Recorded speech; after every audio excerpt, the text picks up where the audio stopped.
2019 চন অহাৰ লগে লগে বেংকৰ এতিয়া নতুন নিয়ম হৈছে মানে আপোনাৰ যদি এটা একাউন্ট আছে বেংকত তেতিয়া হলে এতিয়াৰ পৰা কিন্তু নতুন নিয়ম আহিছে জানি লওক কি কৰিব লাগিব কি নিয়ম আহিছে মানে প্ৰত্যেকজনৰ এতিয়া বৰ্তমান সময়ত প্ৰত্যেকজনৰ এটা এটা বেংকৰ একাউন্ট আছে আৰু যি সকলৰ বেংকৰ একাউন্ট আছে তেওঁলোক কিন্তু বেংকৰ লগত উতপুতভাৱে জড়িত আৰু এতিয়া ভাৰত চৰকাৰে শেহতীয়াকৈ যিটো সাধাৰণ বাজেট ঘোষণা কৰিলে এই সাধাৰণ বাজেটৰ জৰিয়তে এতিয়া ভাৰতৰ প্ৰত্যেকটো বেংকত এতিয়া নতুন নিয়ম আহি পৰিছে এটো বেংকে আনা নাই এটো ভাৰত চৰকাৰে দিছে এটা নতুন নিয়মটো কি এই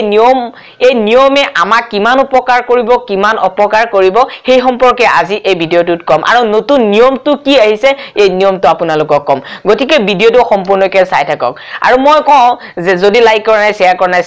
সাবস্ক্ৰাইব কৰা নাই কৰি দিয়ক কাৰণ এই স্মাইল টেকনলজি চেনেলটো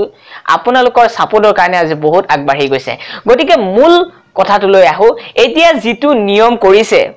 এতিয়া এইটো নিয়মে আমাক যিমানখিনি উপকাৰ কৰিব হিমান পৰিমাণে কিন্তু আমাক অপকাৰো কৰিব এতিয়া উপকাৰ কি কৰিব এতিয়া বিষয়টো হৈছে নিয়মটো হৈছে যে এতিয়াৰ পৰা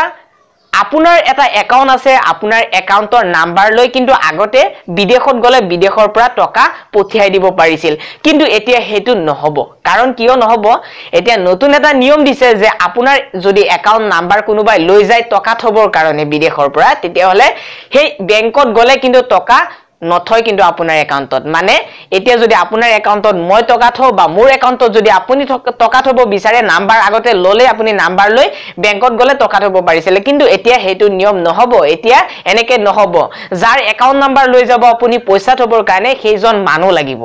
সেইজন মানুহ তাত উপস্থিত থাকিব লাগিব এতিয়া এইটো নিয়ম এতিয়া এই নিয়মটো ঠিক আছে চৰকাৰে কৰিলে কিন্তু ইয়াৰ অপকাৰ কিমান হ'ব সাব বহুত মানুহ আছে দুখীয়া মানুহ বিদেশত যায় কেতিয়াবা অসুবিধা হৈ যায় ঘৰখনত তেতিয়া কি কৰে নাম্বাৰ বিচাৰে একাউন্টৰ নাম্বাৰ বিচাৰে তাত নাম্বাৰ লৈ তাৰ পিছত কি কৰে বেংকত গৈ টকা এৰি দিয়ে পঠিয়াই দিয়ে কিন্তু এতিয়া যদি এই নিয়মটো কৰে তেতিয়া হলে কি হ'ব যদি বিদেশৰ পৰা টকা পঠিয়াই দিব বিচাৰে তাত বেংকত গলে তো পইচা থব নিদিয়ে গতিকে অটোমেটিক্যালি কি হ'ব সেই মানুহবিলাকৰ অসুবিধা হ'ব টকা যদি পঠিয়াব নোৱাৰে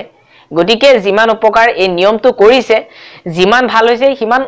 বেয়া হৈছে কাৰণ এতিয়া যদি আপোনাৰ একাউন্ট আছে আপোনালোকে জানে মুদ্ৰা যেতিয়া নেকি খলনি কৰা হৈছে 2019 চনত মোদী চৰকাৰে মানে টকা খলনি কৰিছে তেতিয়া কি হৈছিল মানে বহুত মানুহৰ একাউন্ট নাছিলে তেওঁলোকৰ বহুত পইচা আছিল কি কৰিব এতিয়া নিজৰ পৰিয়ালৰ বা নিজৰ গাঁৱৰ মানুহৰ বেংকৰ একাউন্ট লৈ নাম্বাৰ লৈ তাত গৈ জমা কৰিছিল টকা গতিকে এই বহুত টকা এনে ধৰণে জমা হৈছে কিন্তু সেই টকাখিনিৰ কোনো ধৰণৰ প্ৰমাণপত্ৰ নাই কোনে থলে কেনেকে থলে এনেই বহুত হাজাৰ লাখ কোটি টকা এনেই বেংকৰ একাউন্ট সমূহত এনে খুমাই দিছে কাকো নুকুৱাকৈ নাম্বাৰটো থাকিলেই কৰি দিছে গতিকে এতিয়া এই চৰকাৰে এটা নতুন নিয়ম লৈছে যদি কাৰোবাৰ একাউন্টত টকা থব বিচাৰে যাৰ একাউন্টত থব বিচাৰে সেই মানুহজন তাত থাকিব লাগিব উপস্থিত গতিকে বন্ধুসকল যদি ভিডিওটো ভাল লাগিছে লাইক শেয়াৰ আৰু সাবস্ক্ৰাইব কৰিবলৈ নাপাহৰিব আজিলৈ বাই বাই